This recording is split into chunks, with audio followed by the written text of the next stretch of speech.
NBC 24 आपके साथ मैं हूं दिव्या। देखिए, बिहार विधानसभा चुनाव जैसे जैसे नजदीक आ रहा है वैसे वैसे कई सारे सवाल बिहार की सियासत में पनपने लगे हैं। एक सवाल जो काफी ज्यादा सुर्खियों में है वो है नीतीश कुमार को लेकर। क्या नीतीश कुमार अचेत अवस्था में है? क्या नीतीश कुमार को कोई और चला रहा है? क्या बीजेपी साजिश रच रही है? ये कई सारे सवाल बिहार की सियासत में पनप रहे हैं। आज उन पर विशेष बातचीत करेंगे और सारे पहलुओं पर जानकारी लेने की कोशिश करेंगे। आज पर हमारे साथ बातचीत करने के लिए हमारे सीनियर जो है कुमार गौतम जी मौजूद हैं। सर, आपका बहुत बहुत स्वागत है। बहुत बहुत स्वागत आपका भी। तो चलिए कार्यक्रम की शुरुआत करते हैं। सबसे पहला सर मेरा सवाल यही होगा, क्या नीतीश कुमार अचेत अवस्था में है? जो शब्द है अचेत अवस्था, ये तो साफ दिख रहा है दिव्या जी कि वो सब काम कर रहे हैं। और अचेता अवस्था का अगर आप हिंदी में प्रोनाउंसिएशन भी अगर करें तो जो व्यक्ति अचेत अवस्था में होता है उसको अचेता अवस्था में कहते हैं जी।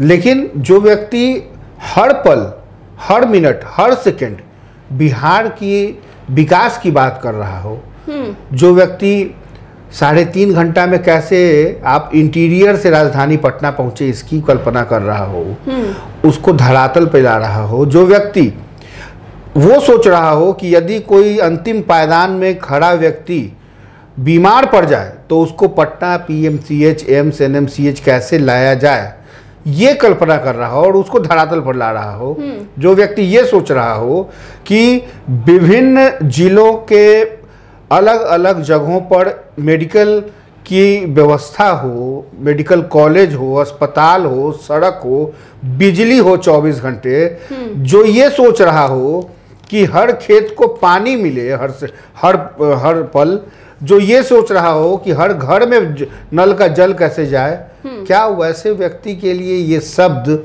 जिसने भी गढ़ा हो या जिसने भी कहा हो, मुझे लगता है कि वो खुद ही मानसिक रूप से अचेतावस्था में है। जी सर, नीतीश कुमार को लेकर जितने विपक्ष सवाल उठाते हैं उतने तो नीतीश कुमार खुद ही ऐसे ऐसे काम करते हैं, चाहे वो मंच पर उनकी उपस्थिति हो या महिलाओं के साथ उनका व्यवहार हो। कहीं ना कहीं सर नीतीश कुमार ही इस तरीके की बातों को और हवा देते हैं, तो उस पर क्या कहिएगा? क्योंकि जब भी नीतीश कुमार मंच पर चाहे किसी कार्यक्रम को संबोधित करने पहुंचते हैं, चाहे महिलाओं को कोई चीज देने के लिए पहुंचते हैं, तो वहां पर कुछ ना कुछ ऐसे एक्टिविटी कर जाते हैं जिसके बाद ये सुर्खियों में सवाल उठने लगते हैं। दिव्या जी, आपका कहना बिल्कुल सही है कि कुछ ना कुछ चीजें ऐसी हो जाती हैं, लेकिन आप इस छोटी सी या छोटी एक पल या एक चंद भर सेकंड की कुछ तस्वीरों के आधार पर पूरे फिल्म की कल्पना नहीं कर सकते और ना आप कभी पूरे प्रोमो को देखकर आप फिल्म की कल्पना करती हैं। हाँ, एक अंदाजा लगा सकती है, लेकिन आरोप लगाना, या देखिए मैं साफ तौर पे कह देता हूँ कि मैं एनबीसी का आउटपुट हेड हूँ, मैं पत्रकार रहा हूँ, मैंने पिछले 20 साल से पत्रकारिता की है। मैं मुख्यमंत्री की बीट को कभी कभी कवर करता था जी। बहुत नजदीक से देखा है मैंने मुख्यमंत्री नीतीश कुमार जी को।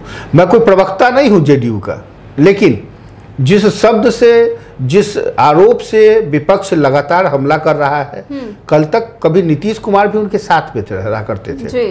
बीजेपी हल्ला करती थी उस समय, लेकिन आज बीजेपी के साथ है तो तेजस्वी हल्ला कर रहे हैं, विपक्ष हल्ला कर रहा है, कांग्रेस हल्ला कर रही है, भाकपा माले की तरफ से बयान आ रहा है कि मुख्यमंत्री असहज है, अचेतावस्था में है, कोई और चला रहा है। जितना आपने कहा इससे ज्यादा आरोप लगाया जा रहा, लेकिन उन आरोपों का पूरी तरीके से खंडन खुद मुख्यमंत्री अपने काम से कर रहे हैं। पिछले एक सप्ताह की बात कर लीजिए, बहुत ज्यादा दूर हम नहीं जाएंगे। पिछले एक सप्ताह में ये बताइए कि मुख्यमंत्री नीतीश कुमार ने कई ऐसी परियोजनाओं का शिलान्यास किया, करोड़ों की लागत का लोकार्पण किया, जनता के बीच में जाकर खुद उद्घाटन किया हो। मुख्यमंत्री नीतीश कुमार एक ऐसे विकास पुरुष हैं जिन्होंने वाकई पूरे बिहार की कल्पना, जो आज भी जो लोग 2005 से पहले जो बिहार आ चुके हैं वो आज आएंगे तो उनको जीपीएस सिस्टम से ही घर जाना होगा। आज रास्ते बिल्कुल बदल गए हैं, आज बिहार पूरी तरीके से बदला है। जो लोग आए हैं, जो लोग आते हैं, या जिन लोगों ने बिहार की इस तस्वीर को देखा है, वो खुद इस बात को कहते हैं। मैं किसी राजनीति या पॉलिटिकल डिस्कशन पे नहीं जाना चाहता हूँ, लेकिन इतना जरूर कहूँगा कि पिछले 20 साल में बिहार ने जो परिस्थितियाँ, जो बदलाव जो देखा है, वो किसी दूसरे अन्य राज्यों में इतनी तेजी से उभरता हुआ डेवलपमेंट, विकास शायद कभी किसी दूसरे राज्य के मुख्यमंत्री ने नहीं किया होगा। और एक बार मैं फिर से दिव्या में दर्शकों को भी कहना चाहूँगा कि जो लगातार मुख्यमंत्री कहते हैं कि 2005 की पहले की तस्वीर क्या होता था। मुख्यमंत्री होते थे वही सचिवालय, लेकिन कार्यशैली में बदलाव एक बहुत बड़ी बात है। जी सर, मैं आपको यहाँ पे रोकना चाहूंगी। जैसे कि आपने बोला कि नीतीश कुमार के रहते हुए कई सारे बदलाव किए हुए हैं बिहार में खास करके, तो बिहार में जैसे कि नीतीश कुमार की जब भी बात आती है तो कई सारे उन्होंने उद्घाटन किए हैं, बहुत सारी चीजों को डेवलपमेंट भी बिहार का उन्होंने बहुत सारा किया है। तो क्या सर पहले के नीतीश कुमार में और अभी के नीतीश कुमार में कितना अंतर है? स्वाभाविक है कि एक उम्र के साथ बदलाव आता है, चाहे वो व्यक्ति का ये नियम है। और 2005 और 2025 में 20 साल का फर्क है जी। 20 साल में आप कल्पना कीजिए दिव्या जी कि जिसका उम्र 2005 में जिसने जन्म लिया हो, आज वो करीब 20 साल का हो गया होगा। 20 साल के उसके विकास में और मुख्यमंत्री नीतीश कुमार के इस बदलाव में फर्क तो महसूस होता है। उम्र के आगे किसी का बस नहीं चलता, ये तो सबको मालूम है। लेकिन उम्र के साथ बिना थके, बिना रुके अगर कोई व्यक्ति न सिर्फ अपने लिए, अपने बच्चों के लिए, अपने परिवार को छोड़कर अगर किसी एक, अभी भी मैं आपको एक बात कहना चाहूँगा, मुख्यमंत्री हमेशा लगातार मन से कहते हैं कि पूरा बिहार ही उनके लिए परिवार है जी। तो ये एक बहुत बड़ी बात है। इंसान अपने घर में जब 2 भाई होता है तो गोतिया हो जाता है, दीवार 5 इंची का जरूर डाल देता है, बंटवारा हो जाता है। हाँ, मतलब कम से कम 5 इंची का दरवाजा जरूर लगा लेता है दीवार बना करके। लेकिन बिहार ने जो ग्राफ बनाया है विकास का, आज ये जो चमचमाती हुई बिजली, रोशनी, स्टूडियो और ये सब सारी चीजें देख रही हैं, 2005 से पहले क्या इससे ज्यादा पॉपुलर नेता रहे हैं। चाहते तो अमेरिका के राष्ट्रपति को फोन करके ये कह सकते थे कि मुझे पटना में सड़क बनानी है, तो वो सड़क बनाने के लिए वहां से टीम तैयार हो जाती। इतने पॉपुलर नेता रहे। मैं नाम भी लूंगा, लालू प्रसाद यादव से बड़ा नेता कोई नहीं है। उतनी बड़ी पॉपुलैरिटी, प्रसिद्धि हासिल करने वाला दुनिया का एकमात्र नेता अगर कोई है तो वो है लालू प्रसाद यादव। लेकिन लालू प्रसाद यादव ने 0.01% भी अगर विकास किया होता तो आज नीतीश कुमार फेलियर होते जी।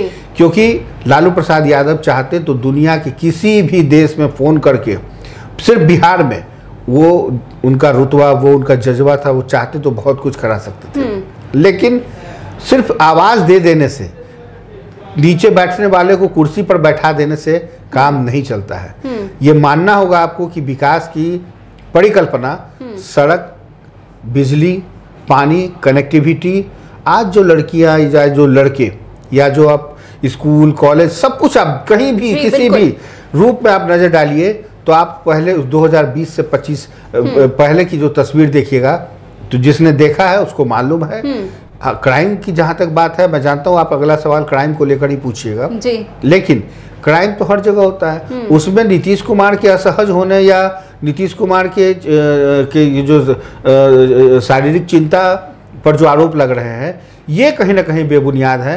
हाँ, अब मैं आपके उसी सवाल पर वापस इसलिए आना चाहूंगा कि मंच पर कभी कभी वो इस तरह करते हैं, हरकत कर देते हैं जी, हरकत कर देते हैं। लेकिन उस हरकत को भी अगर आप पॉजिटिव वे में देखें तो क्या एक मुख्यमंत्री अपने बिहार की किसी महिला को अपने बच्चों की तरह नहीं परवरिश कर सकता? क्या उसको ये नहीं कह सकता कि आप ऐसे तस्वीर खिंचाई ताकि आपकी तस्वीर पूरी दुनिया देख सके? क्या वो जिस तरह से कभी कभी बच्चों की तरह दो दोस्तों के बीच में माथा लड़ौल वाला खेल खेलते हैं? तो ये स्वाभाविक है, काम करते करते इंसान थक जाता है और कभी कभी कुछ ऐसी चीजें करता है जो लगता है कि नहीं ये तो गलत हो गया, लेकिन इसमें गलत कहीं नहीं है। हर इंसान कभी कभी बच्चे को देखकर बचपना जैसा महसूस करता है और हर उम्र के साथ इंसान बदलता रहता है। लेकिन मुख्यमंत्री नीतीश कुमार का विजन बहुत क्लियर है जी। और मुख्यमंत्री नीतीश कुमार का जो कॉन्सेप्ट है वो बहुत साफ है कि वो हर पल बिहार के लिए सोचते हैं। और एक बात और जो सबसे महत्वपूर्ण बात है कि दुनिया के किसी कोने में हिंदू मुस्लिम को लेकर चाहे जितनी भी चर्चाएं होती हैं, लेकिन क्या बिहार में कभी कोई दंगा हुआ क्या? कभी कोई फसाद हुए क्या? मुख्यमंत्री नीतीश कुमार के ऊपर आज भी मुस्लिम, हिंदू, सिख, ईसाई सभी धर्मों का उतना ही प्रभाव है जितना मुख्यमंत्री नीतीश कुमार ने बिहार को बदला दिया। नीतीश कुमार सारे लोगों के फेस्टिवल में भी शरीक होते हुए नजर आते हैं। देखिए मैंने पहले ही कहा कि मुख्यमंत्री नीतीश कुमार सबके हैं और इनका जो कॉन्सेप्ट है कि पूरा बिहार उनका है। आप देखिए, मैं बात कर रहा हूँ क्या पटना साहिब, पटना सिटी जो सबसे बिहार का सबसे 400 साल पुराना इतिहास है पटना सिटी का। पटना जंक्शन से पहले पटना सिटी में कभी रेलवे स्टेशन पहले वही हुआ करता था, लेकिन क्या उसकी तस्वीर आज के परिदृश्य में देखिए तो क्या वो 2005 से पहले नहीं बदल सकती थी? क्या वही गुरुद्वारा आज जो हॉट जोन बना हुआ है, पूरे देश और दुनिया के लोग आते हैं, प्रकाश उस समय क्या पहले, तो ये विजन है, ये कॉन्सेप्ट है जो सीएम नीतीश कुमार का नहीं बल्कि इंजीनियर मुख्यमंत्री नीतीश कुमार की कल्पना है। और इसमें मैं किसी दूसरे व्यक्ति का हाथ नहीं देना चाहूंगा, क्योंकि उनकी जो कार्यशैली रही है, उनकी जो परिकल्पना है वो बहुत आगे है। और अब देखिए बिहार पूरी तरीके से बदलाव की स्थिति में है। और जिस धर्म मजहब की बात कर रहे थे, चाहे वो जैन धर्म हो, सिख धर्म हो, आप देखिए सबके लिए मुख्यमंत्री ने काम किया। भागलपुर के नाथनगर में देखिए जैन मंदिर का विस्तार, पावापुरी में देखिए, गया में देखिए बौद्ध को लेकर उन्होंने कितना बड़ा ऐलान किया, राजगीर में देखिए। तो जो भी ऐतिहासिक चीजें हैं जिससे बिहार की गौरवशाली गाथा लिखी हुई है, उन तमाम चीजों को एक कल्चर के रूप में डेवलप करना। और आज देखिए इतना बड़ा जो तक्षशिला, विक्रमशिला, नालंदा का खंडहर देखिए, इन सब चीजों में अब एक नई जान आ गई है। आपको लगेगा कि नहीं, ये वाकई शिक्षा का एक बहुत बड़ा केंद्र हुआ करता था। तो कभी आप राजगीर जाइए, वहां देखिए, कभी आप नालंदा के इलाकों में भी देखिए, तो हर जगह जो तस्वीर बदली है। सबसे पहले तो जो सड़कों का जाल बुना गया है वो ऐसा जाल बुना गया है कि आप कहीं से भी दुनिया के किसी कोने में आ जा सकते हैं। ये आज की डेट में याद होगा आपको कि यही वो बिहार है जहाँ पे गाड़ियों का गुल्ला टूटा करता था। ट्रक अगर दूसरे रास्ते से आते थे, अभी देखिए मैं करंट की बात कर रहा था पिछले एक सप्ताह के अंदर, तो अब राजधानी पटना में आपको बाईपास की जो गाड़ियां हैं वो इन नहीं करेगी।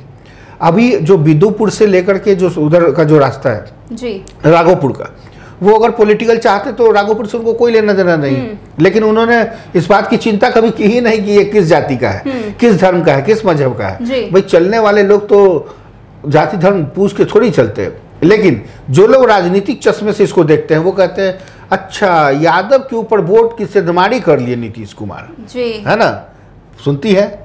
लेकिन ऐसा होता नहीं है। चलने वाले जो पढ़ने वाले हैं वो कभी ये नहीं देखते कि किस जाति और धर्म। हाँ, जहाँ तक बात है राजनीति की, राजनीति का जो चश्मा होता है वो बहुत क्लियर होता है कि विपक्ष हमेशा हमलावर होता है, लेकिन कभी अच्छी चीज़ों में साथ भी होना चाहिए। मैंने अभी देखा, भी मैं एक सप्ताह के अंदर की बात कर रहा था दिव्या जी, अभी पटना डोभी से मीठापुर के बस से आप सैकड़ों किलोमीटर की जो यात्रा है वो आप मिनटों में सफर कर सकती हैं। डोभी जाना हो, रांची जाना हो, जहानाबाद जाना हो, गया जाना हो, बोधगया जाना हो, आप उस रास्ते से अगर आप जाएंगी तो आप गाड़ी के ऊपर अगर कप का प्याला रख दें तो वो कभी कप का प्याला आपका गिरेगा नहीं। इतनी खूबसूरती के साथ उसको बनाया गया है। और ये सब कुछ आपको यकीन मानिए खुद उस जगह पे जाके मॉनिटरिंग करना।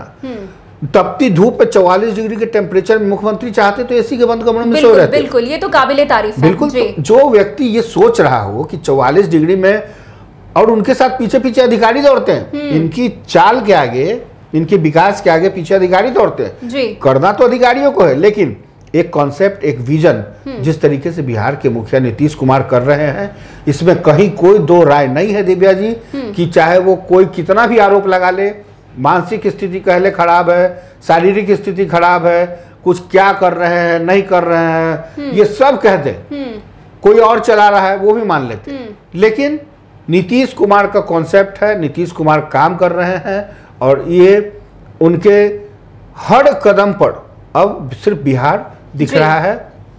और अब तो देखिए कि बिहार में बनने वाला इंजन दक्षिण अफ्रीका में चलेगा। बिल्कुल, बिल्कुल। अब इससे बड़ा बात क्या और होगा कि अब देखिए केंद्र और राज्य मिलकर काम कर रही है, इसमें कहीं कोई दो राय नहीं, लेकिन कर तो रही है। फायदा किसको मिल रहा है? बिहार के लोगों को मिल रहा है। सर मैं आपको यहाँ पे काटना चाहूंगी। आपने अधिकारियों की बात की, इतना नीतीश कुमार करते हैं बिहार के लिए, बिहार वासियों के लिए। आखिर अभी बिहार का नाम तो सर विदेशों में भी लिया जा रहा है, लेकिन इतना करने के बाद भी नीतीश कुमार पर एक आरोप लगता रहा है कि नीतीश कुमार को कोई और चला रहा है। तो आखिर नीतीश कुमार को चला कौन रहा है? देखिए, नीतीश कुमार एक इंजीनियर हैं, नीतीश कुमार एक ऐसी सोच के नेता है जिन्होंने अपने परिवार को कभी भी तवज्जो नहीं दी। नीतीश कुमार वो नेता है जिनके लिए कोई उनके आसपास भी रहेगा तो कोई ये नहीं कह सकता कि ये उनका बहुत करीबी है जी। नीतीश कुमार को सिर्फ और सिर्फ एक चीज दिखाई देती है, वो है विकास, और दूसरा महिला सशक्तिकरण, जिसके जरिए उन्होंने बिहार में हजारों करोड़ की योजनाओं पर एक कहते हैं ना कि एक लकीर से भाग काटा कर देना। शराबबंदी, जहाँ मालूम है उनको कि यहाँ पे शराबबंदी सक्सेस नहीं है, फिर भी एक सोच, ये बहुत बड़ी बात है कि हजारों करोड़ों रुपए का जो पैकेज है उसको ठुकरा देना। और बिहार के अंदर कम से कम, ठीक है, हम ये नहीं कहते कि शराबबंदी पूरी तरीके से सफल है, क्योंकि जो चौहद्दी है बिहार की, उसमें कहीं ना कहीं से कोई लेके आता है, कोई पीता है, तो कोई ये अलग बात है, लेकिन कानून का तो राज है। शराबबंदी कानून लागू है, मर्डर का भी कानून है, लेकिन मर्डर तो होता है। तो इसमें जो अगर कोई सोच ले कि नहीं हमको ये करना ही है, तो साफ कहते हैं मुख्यमंत्री कि जिनको पीना है, जिनको मरना है वो पिएंगे, लेकिन अच्छी चीज तो नहीं है। तो कहने का मतलब बहुत साफ है दिव्या जी कि मुख्यमंत्री नीतीश कुमार को कोई नहीं चला सकता, मुख्यमंत्री खुद से चलते हैं, और भगवान उनको इतनी ताकत दे कि अगर वो 5 साल और रह गए तो जो सवाल इंडस्ट्री माफ कीजिएगा, जो उद्योग को लेकर जो सवाल उठाए जा रहे हैं, उस सवाल पर भी विराम लग जाएगा, क्योंकि शुरुआत हो चुकी है। अब यहाँ पर आप कहीं से भी कहीं जा सकते हैं। अब देखिए, कुछ दिन पहले आरोप ऐसा लग रहा था, किसी ने कह रहा, विपक्ष की तरफ से ही कोई दूसरी पार्टी के लोग कह रहे थे कि यहाँ जो विकास होगा ना सड़क का, तो यहाँ से लोग पानी ले जाएंगे, यहाँ से लोग मिट्टी ले जाएंगे। भैया, आपको इसमें अगर सड़क बन रही है उसमें भी दिक्कत, नहीं बनेगी तो भी दिक्कत जी। लेकिन डेवलपमेंट का पैमाना, फंडामेंटल राइट, सड़क, बिजली, पानी जिस राज्य में है, और जो राज्य का मुख्यमंत्री या मुखिया आपके हर घर में माँ के बारे में, बहन के बारे में या बेटी के बारे में जो व्यक्ति सोचता हो, उससे बड़ा कोई इंसान नहीं है। और अगर घर में बेटी, माँ, बहन या महिलाएं अगर शिक्षित होगी तो वो न सिर्फ अपने परिवार को बल्कि दूसरे परिवार को भी शिक्षित करेंगी जी। इसलिए बहुत बड़ी बात है। और मुख्यमंत्री पूरी तरीके से स्वस्थ है, और उनकी स्वस्थता, वो इतने मानसिक रूप से भी स्वस्थ हैं कि अभी बिहार को चला सकते हैं और चलाएंगे, मुझे पूरी उम्मीद है। सर, बीजेपी पे साजिश करने का मतलब, कहा जाता है कि बीजेपी साजिश रच रही है, आखिर ये कौन सी साजिश बीजेपी रच रही है जिससे नीतीश कुमार को मतलब लॉस हो सके? देखिए, साजिश या पॉलिटिकल, मैंने पहले ही कहा कि जो चश्मा है वो बहुत, साजिश कुछ नहीं होता, ये कुर्सी का खेल है, और कुर्सी के खेल में मुख्यमंत्री नीतीश कुमार से बेहतर किसी को नहीं मालूम है। सरकार चाहे जिसके साथ चलाएं, गठबंधन के साथ, महागठबंधन के साथ, एनडीए के साथ, लेकिन मुख्यमंत्री नीतीश कुमार ही रहेंगे। और मुख्यमंत्री नीतीश कुमार जब तक है, बिहार को विकास के रास्ते से कोई भटका नहीं सकता। और अगर भटकाने की कोशिश करेगा, कोई चाहेगा कि अपने विभाग में हम मलाई काट लें, ये संभव नहीं है। मुख्यमंत्री देर नहीं करते हैं, तुरंत उससे निकलकर दूसरे का साथ ले लेते हैं। लेकिन रही बात, आप देखिए ना, पिछली बार से कितनी बार परिस्थितियां बदली है, पॉलिटिकल फिर बदल सकती है, इसमें कहीं कोई दो राय नहीं है कि बदल सकती है। लेकिन अगर 2025 पे कहते तो है ही मुख्यमंत्री कि हम किसी के साथ जाए ना जाए या मिट्टी में मिल जाए, लेकिन जब उनको लगता है कि नहीं, अगर हमारा बिहार इस रास्ते से चल सकता है, तो चाहते हैं कि वो पूरी जो उन्होंने कल्पना की है वो पूरा हो। बिहार एक ऐसा देश का गौरवशाली राज्य बने जो पूरे बिहार में, जहाँ पहले कहते थे कि बीमारू राज्य है, गरीबी में सबसे नीचे राज्य है, आज यहाँ की सड़कें, बिजली, पानी और तमाम जो लोगों के पहनावा, ओढ़ावा, महिलाओं के बीच जो सशक्तिकरण है, जो बदलाव है, ये बताता है कि आने वाले कुछ सालों में अगर बिहार इसी रास्ते पे चल पड़ा तो वो दिन दूर नहीं जब हम किसी दूसरे राज्य के मुकाबले हम लोग अपने आप को नंबर 1 कह सकते हैं। जी, एक आखिरी सवाल सर, वैसे तो आपने बता दिया है, क्लैरिफाई कर दिया है, लेकिन फिर भी मेरा एक सवाल होगा कि 2025 में क्या लगता है आपको, फिर से नीतीश कुमार को मुख्यमंत्री बनना चाहिए? ये सवाल बड़ा ही मतलब कठिन सवाल पूछ दिया दिव्या जी आपने, क्योंकि इस सवाल का जवाब तो सिर्फ और सिर्फ जनता के हाथ में है। देखिए, राजनीति में लोकतंत्र की खूबसूरती है कि जनता ये तय करती है कि हमारा मुख्यमंत्री कौन होगा। पिछले 15 सालों में, 20 सालों में लगातार मुख्यमंत्री के तौर पे जनता ने नीतीश कुमार को चुना है, चाहे वो तेजस्वी यादव के साथ में हो तब भी, भारतीय जनता पार्टी के साथ में हो तब भी। नीतीश कुमार को यह तय करना है कि वो किसके साथ रहेंगे। जनता उनके साथ रहेगी, नीतीश कुमार के साथ रहेगी। और मैं फिर से एक बार कहना चाहूँगा कि ये वही मुख्यमंत्री हैं जिनके कार्यकाल में ना तो किसी धर्म में, किसी के मजहब में दंगा हुए, फसाद हुए। विकास के रास्ते पर आज 12 बजे रात में, 2 बजे रात में अगर आपको पटना से रांची, पटना से दुनिया के किसी कोने में जाना हो, अब आप अपनी गाड़ी से भी जा सकते हैं, गाड़ी से उतर के घर भी आ सकते हैं। ये वही राज्य है जहाँ पर कभी किसी शाम होने के बाद लोग जहाँ हैं वहीं ठहर जाया करते थे, लेकिन अब ये ठहरता नहीं है। ये बिहार चल पड़ा है और अब इसको जो ठहरने की या रोकने की कोशिश करेगा वो हाशिए पर रहेगा। और मुख्यमंत्री नीतीश कुमार अभी पूरी तरीके से स्वस्थ है और मुझे उम्मीद है कि भारतीय जनता पार्टी जान रही है और ये यही वजह है कि 2025 फिर से नीतीश का नारा उन्होंने बुलंद किया है। लेकिन बदलाव की राजनीति, परिवर्तन की राजनीति शायद युवाओं के हाथ में भी है। तो 2000, मैंने पहले कहा कि 2005 में जो बच्चा जन्म लिया होगा, आज 2025 में उसकी उम्र 20 साल होगी, यानी कि वो वोट देने के अधिकार में होगा। और अगर ये अधिकार उसको मिलता है और लगता है कि नहीं, हमने 15 साल 20 साल देख लिया, अब एक बार मौका दे, तो शायद ये भी संभव हो सकता है। तो इसलिए राजनीति है, राजनीति में कुछ भी कह पाना बहुत मुश्किल है कि कौन किसके साथ रहेगा और जनता किसको बैठाती है। जी, बहुत बहुत शुक्रिया हमारे साथ जुड़ने के लिए सर। तो आपने सुना किस तरीके से नीतीश कुमार को लेकर जितनी सारी भी बातें बिहार की राजनीति में, चाहे वो विपक्ष उठाते हो या आम जनता, सबका जवाब आज हमारे सहयोगी ने दे दिया है। वैसे अब नीतीश कुमार 2025 में एक बार फिर से मुख्यमंत्री बनते हैं या नहीं बनते हैं, ये तो पूरी की पूरी जनता पर निर्भर करती है। लेकिन नीतीश कुमार ने जो बिहार के लिए किया है, शायद वो कोई और ना कर पाता। तो आज के इस खबर में बस इतना ही, आज के हमारे स्पेशल प्रोग्राम में बस इतना ही। अन्य खबरों में हमारे साथ ऐसे आगे बने रहे और देखते रहे। तब तक के लिए NBC 24 धन्यवाद।